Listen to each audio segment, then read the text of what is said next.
খারাপ কাজের সূচনা করে প্রতি বছর হজ করতেছে, আবার পেপারেও দেয় এটা আমার 41তম, এটা আমার 43তম, এটা আমার 45তম, তাই না? আল্লাহ হেফাজত করেন। আরেকটা হাদিস দেখেন, একটা ভালো কাজ করবেন আপনি, এই মুহূর্তে একটা গাড়ি দরকার। তো আমি বললাম আপনি যান না, একটা টান দিয়ে ওই হুজুরে নিয়ে আসেন। এবার আমার পরে আলোচক আসবে অনেকে, তো আমি বললাম যে মুফতি হাবিবুর রহমান মেজবা সাহেবের একজনে গিয়ে মোটরসাইকেল দিয়ে টান দিয়ে নিয়ে আসেন। এই কথাটা আমি বললাম কয়েকজনকে, আপনাদের একজন। তো আপনি বললেন হুজুর আমার কাছে মোটরসাইকেল নাই। তো আমি বললাম হো, আপনি এক কাজ করেন, অমুকের কাছে গিয়ে মোটরসাইকেলটা চান, আমার কথা বললেই দিয়ে দিবে।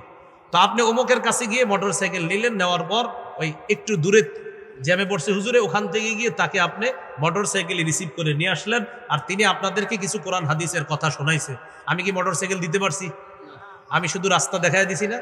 তিনি মোটরসাইকেল দিলেন, আরেকজন তাকে রিসিভ করে আনলেন, তিনি কোরআন হাদিসের বয়ান করলেন, সবগুলা সওয়াব আল্লাহ আমাকেও দান করলেন। আমি রাস্তা দেখাই দিছি। দলিল আবু দাউদ 5139 নম্বর হাদিস। এই হাদিসের মধ্যে আছে রাসূলুল্লাহ সাল্লাল্লাহু আলাইহি সাল্লামের কাছে এক সাহাবী আসছে, একদম আমি যে মোটরসাইকেল বলছি খারাপ বলি নেই, ওই যুগের বাহন ঘোড়া, তো এই যুগে নবীজির কাছে গিয়ে বলতেছে হুজুর ইন্নী উবদিআ ফাহমিলনি, হুজুর আমার বাহন নাই, একটা বাহনের ব্যবস্থা করে দেন।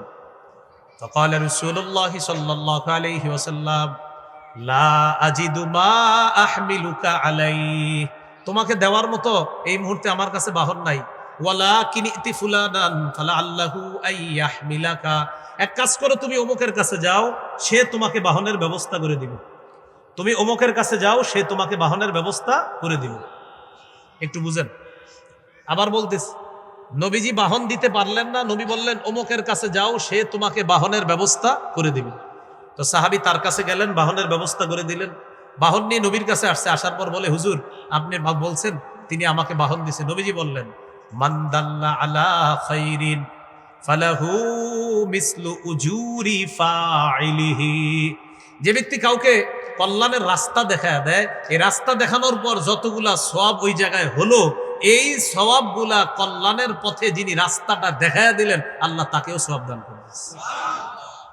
এই জন্য এই ভালো ভালো কাজগুলা আমরা কিন্তু চাইলে করতে পারি। বলেন ইনশাআল্লাহ, করবো তো ইনশাআল্লাহ। এই গেল 3 নাম্বার ফজিলত দাওয়াত। 3 নাম্বার না 4 গেল? 3 নাম্বার নাকি? আচ্ছা যাক, ফজিলত গেল। আরেকটা ফজিলত শুনেন, যারা দাওয়াত দিবে তারা দাওয়াত দেওয়া মাত্র আল্লাহ রসুলের সঠিক কথাগুলো যদি জাতির কাছে পৌঁছায়, ওই মুহূর্তে নবীর একটা দোয়া তারা পেয়ে যাবে। যেমন আজকে আমি আপনাদের সামনে যতগুলো আয়াত বললাম, হাদিস বললাম, আমি আশাবাদী আমি আল্লাহ রসুলের দোয়া পেয়ে গেছি। আশাবাদী, আশা তো রাখতে পারি। তিরমিজির হাদিস 2657 নম্বর হাদিস, 2657, এই হাদিসের মধ্যে আছে ক্বালা রাসূলুল্লাহ সাল্লাল্লাহু আলাইহি ওয়াসাল্লাম নাদ্দারাল্লাহু ইমরাআন সামিআ মিন্না ফাবাল্লাগাহু কামা সামিআ।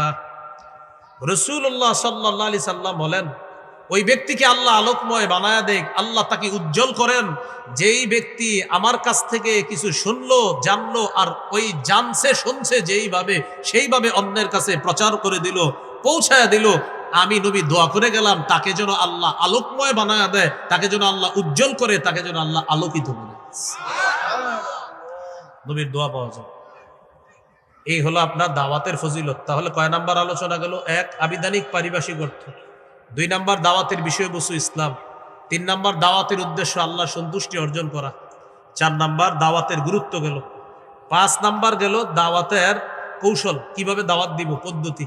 6 নাম্বার দাওয়াতের ফজিলত। 7, দাওয়াত না দিলে কি হবে। 7 নাম্বার, দাওয়াত না দিলে কি ঘটনা ঘটবে।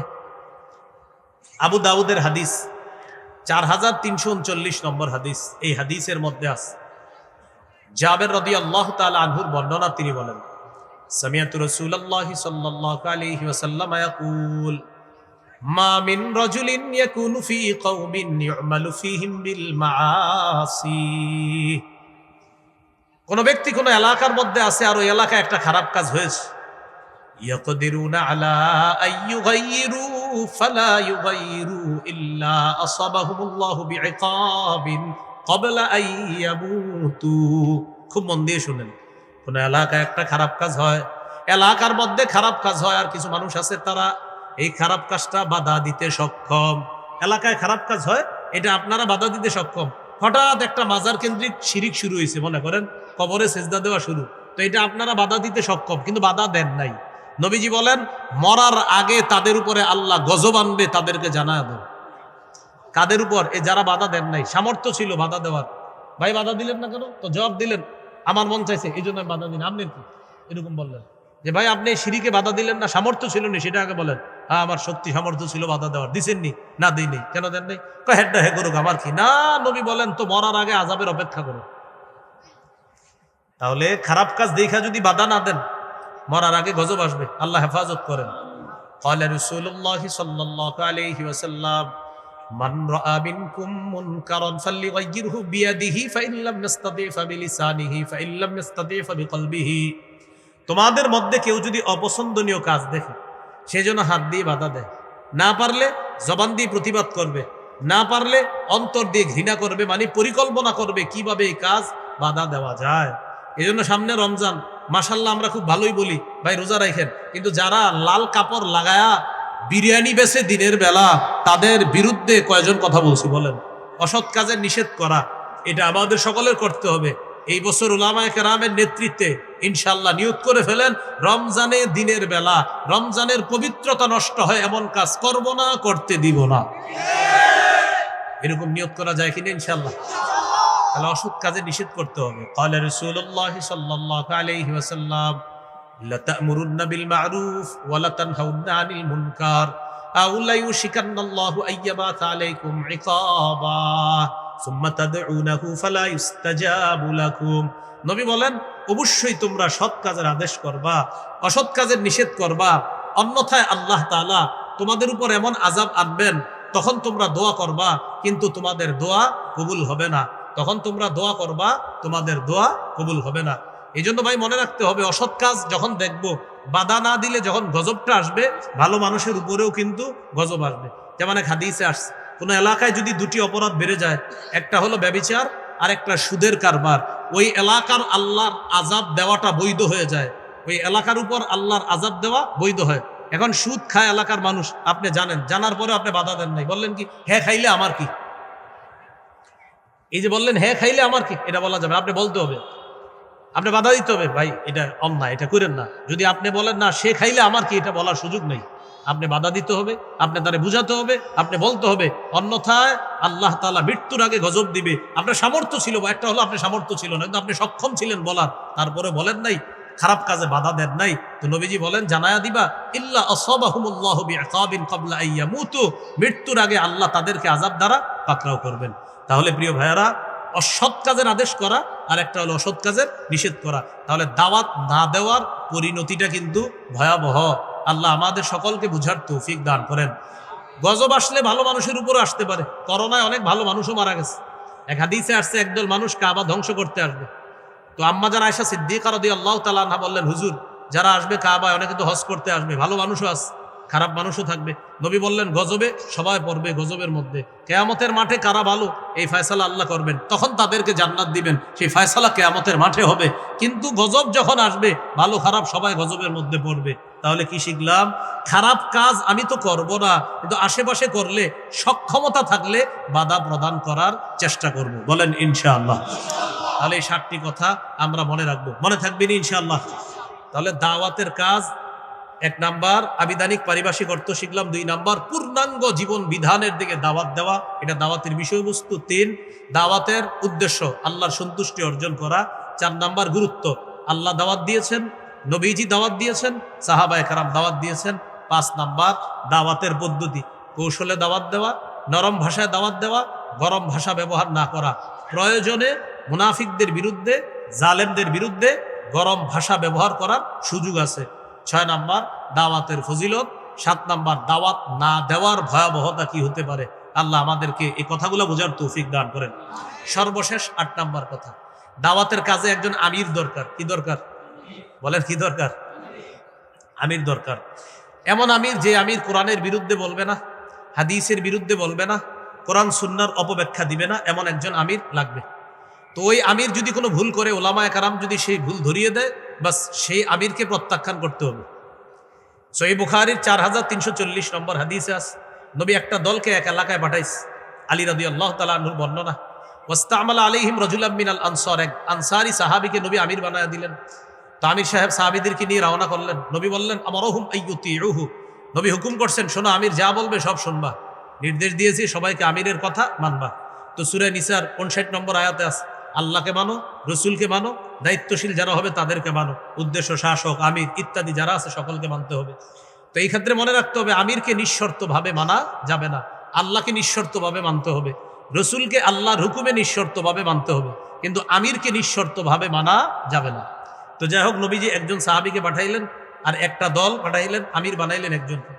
আমির সাহেবের রাগ উঠছে, রাগ উঠার পর আমির সাহেব সবাইকে বললেন আলাইসা কদ আমারকুম রাসূলুল্লাহ সাল্লাল্লাহু আলাইহি সাল্লাম আন তুতিউনি, নবী কি তোমাদেরকে বলে নাই আমার আনুগত্য করার জন্য? তো সবাই বললেন জি বলছে।